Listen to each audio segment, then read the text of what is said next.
According to a report in this week's Wrestling Observer, NXT on FS1 is all but a done deal. It was said to have been agreed to either in June or July, and it is tentatively slated to air on, I'll give you one guess, Wednesday nights from 8 to 10 p.m. That just so happens to be the same day and time for AEW on TNT. Although NXT had the night first, in all fairness. You know, people were shitting on Triple H this week when he made that comment about, you know, we've been on Wednesdays forever, and then people shit on him. And there's a lot of reasons to shit on WWE and some of their business practices and the things they do, but he's not wrong. He's not wrong. NXT is aired on Wednesdays as far back as I can remember at 8 p.m. So you got to be fair, and you got to mention that they owned Wednesdays long before AEW was even a thought. And there was some chatter many months ago that Fox might want an NXT show on FS1. This is not a new thing here that only developed in the last 2 months. It may have been agreed upon. It may have been finalized and confirmed in just the last couple of months. They may have been waiting, frankly, for AEW to make an announcement about their TNT show. That was rumored for Wednesdays, but it was also rumored possibly for Tuesdays. Maybe WWE was just waiting around to find out, okay, let's let them make the move first. Then we can confirm our own shit. But this stuff about NXT possibly going to Fox, I remember hearing about this as far back as the beginning of the year. So I'm not really prepared to just lay all of this at the feet of counter-programming. I'm sure WWE is more than happy to counter-program against AEW. But I cannot chalk all of this up to just counter-programming. But boy, it sure does hurt, doesn't it? For them to not only have a 2-hour show to run opposite AEW, but possibly a 2-hour live show. That's the other rumor, that it may be live. That's not confirmed. And remember, none of this is confirmed so far. None of this is confirmed. But when Triple H is asked about it, he was asked about it again this week, he doesn't flat out deny it. He's very coy about it. It's kind of left open-ended, as though he knows something is afoot, but he can't make the official announcement, so let's sort of dance around it. Where there's smoke, there's fire. Do I think this is happening? Yes, I do. I think this is probably a done deal. But the belief is that they would go live specifically to make sure that people who might choose between the two shows don't choose AEW over NXT, because NXT is a taped show that they could just go read the results for. So if they go live, that probably has as much to do with AEW as anything else.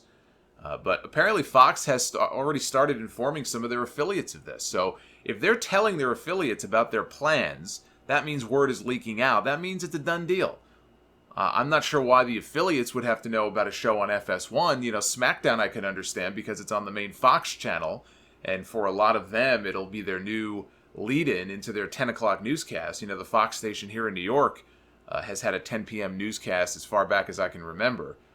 So letting them know about this stuff I can understand. But this is absolutely a weapon that they can use, and they will not hesitate to use, I'm sure, to hurt AEW. This also does not mean that NXT is no longer going to air on the WWE Network. So I would not rush to cancel my subscription so quickly, as some of you said you would be doing. I would not do that just yet.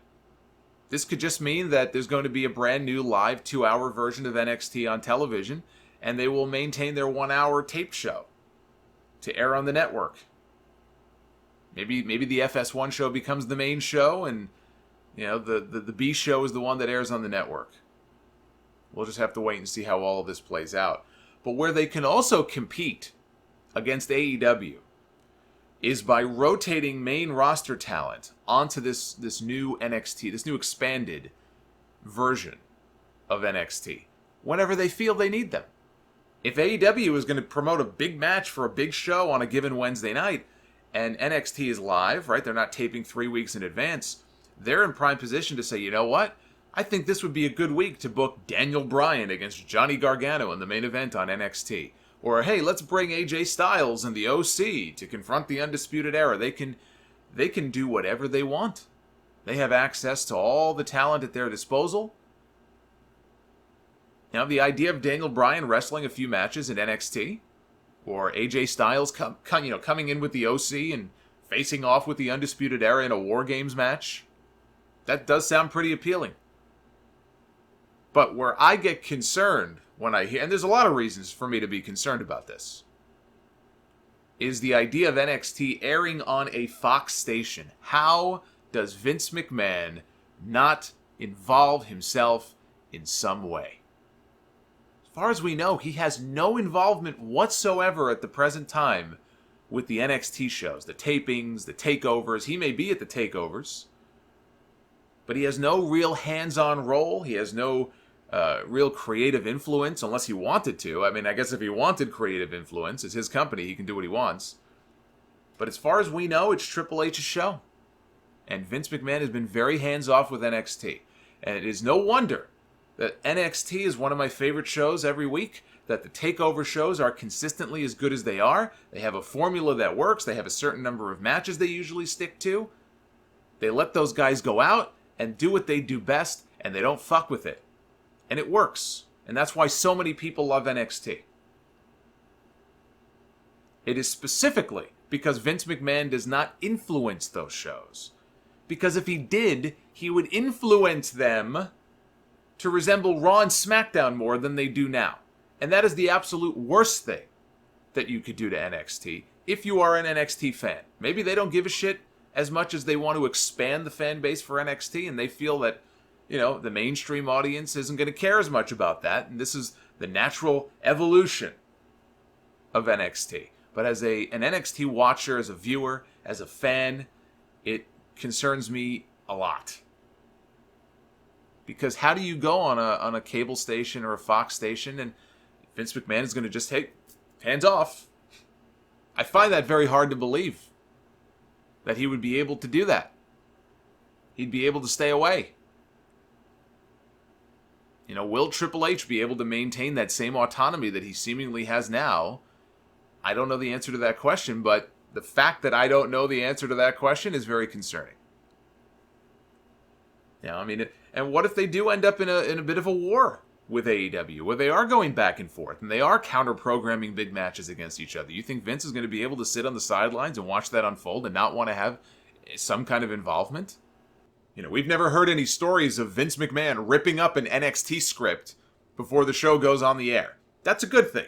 I'd like to keep it that way. So that's my primary concern when I hear about this. The minute Vince McMahon gets involved with this show, it's all over. Now, the idea of expanding the NXT show to 2 hours, or having a separate 2-hour show when they already have 3 hours of Monday Night Raw and 2 hours of SmackDown every week, I don't like that idea. I love NXT. I don't like that idea. I get that they are stockpiled with more talent than they know what to do with right now. But one of the things I love so much about NXT is that it is only an hour long. It does not overstay its welcome. It keeps you wanting more most weeks. Look, some weeks are slow and nothing happens, but most weeks they keep you wanting more. They don't have the same guys on the show every single week. I've always been a big believer that you don't have to have guys on the show every week. Does Samoa Joe have to be on Raw every week? Does Roman Reigns have to be on SmackDown every week? Well, most weeks he isn't on SmackDown, even though he's a SmackDown star. The wild card rule has just completely fucked all of these shows. But with NXT, I'm a big believer that you don't have to have Matt Riddle. You don't have to have the Undisputed Era every single week. When they had their syndicated shows back in the day, you didn't see Mr. Perfect on TV every week. You didn't see Bret Hart on TV every week. Hulk Hogan was barely on those shows. When he was, it meant something. It was special. You didn't burn out as quickly on those talents like you do today with Raw and SmackDown, because that's just the way it is. They have TV time they have to fill. So when they start talking about expanding the shows, or it's going to go from 1 hour to 2 or 2 hours to 3, with as much as they already have, it's too much. It's too much. And NXT in its current format is an easy watch. But they have to, they sign these big TV contracts, and the reason WWE was so appealing to a network like Fox is because they run 52 weeks a year. Or maybe 51. But they run the entire year. There's so much content. Oh, it's like they're the best partner in the world. There's no off season. There's no downtime. There's no dark period where they go dark. They always want more, more, more. That's what these networks want. More, more, more. Well, sometimes more does not equal better. This I'm less concerned about. I'm concerned, but I'm less concerned about that just because I know they have the talent to make it work. But I don't think the show has to be 2 hours long. And then there's the third issue, which is more main roster talent on the NXT show. Now, they have used main roster talent on NXT going back at least 5 or 6 years, even longer than that, if you count the appearances by CM Punk and Chris Jericho, who I think may have only made one appearance. Although I don't believe either one of those were on the actual television show. But you had Cesaro, you had Tyson Kidd, who breathed new life into his career, him and Natty both, when they went down to NXT. More recently, we've seen Tyler Breeze come back to NXT. Now Fandango is back. Apollo Crews, he just lost to Kushida a few weeks ago. He got a hero's welcome coming back to Full Sail. It was a one-and-done type of thing. He had a fun match with Kushida, and he put the guy over. Using main roster stars to put over the new stars, that's not a bad way to go. And you'll have a guy like a Tyler Breeze who may end up doing even better in NXT than he was doing on the main roster. But at what point is it too many? How much main roster talent would they plan to use? That's the question that I would ask. I get very worried when I hear things like this because it sounds like they're messing with the NXT formula. And I like the NXT formula. It's a formula that works. It is geared towards a different kind of audience, clearly, but it seems like by and large that audience likes what they're getting. And what we don't need to see is a 2-hour version of NXT inundated by main roster talent. Triple H is a smart guy. He seems to know what he's doing.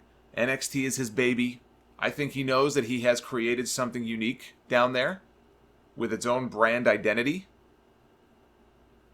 I don't think he wants to mess with it too much, but it may not be his decision to make. And if Fox wants 2 hours of NXT on FS1 with some big names and fewer names that people don't know, then guess what? That's what we're going to end up with. Because they're paying a lot of money to WWE. And I just really hope that that does not happen. It's just, it's just so much wrestling. I was thinking about this. So you look at the wrestling schedule, like going forward, starting this fall. You look at this weekly wrestling schedule. All right, we've got about 9 hours of Monday Night Raw. We've got 2 hours of SmackDown on Tuesdays. 2 hours of AEW coming to TNT. Possibly now 2 hours of NXT coming to FS1. That doesn't even mention whether or not we may still have another hour of NXT that stays on the network.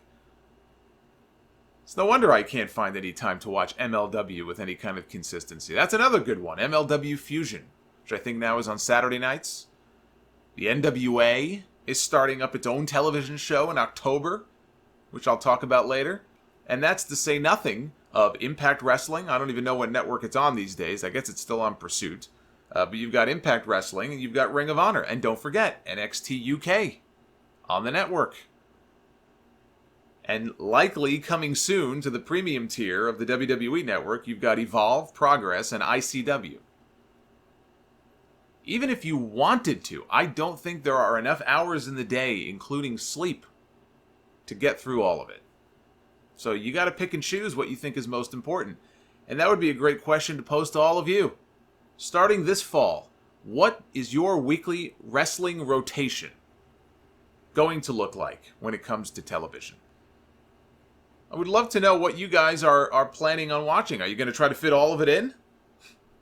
Do you have a job? Do you have a life? I don't see how you can fit literally all of it in. I didn't even say anything about New Japan on Access. I'm sure there's other wrestling shows I'm missing too. But what is your weekly wrestling rotation going to look like starting this fall? What do you think you are going to want to watch the most? What do you plan to prioritize as the shows that you plan to see? Because if you're the kind of person who has all but given up on watching Raw and SmackDown, that's two very big things that you don't have to bother with. You can probably watch NXT and AEW and NXT UK and MLW and still have time to actually live your life and find time to sleep. But for those of you who watch Raw and watch SmackDown and watch NXT and want to watch AEW, what's your weekly rotation going to look like? I feel like if Batman had to get his weekly wrestling fix in before fighting the bad guys, Gotham would burn. He would never leave the Batcave.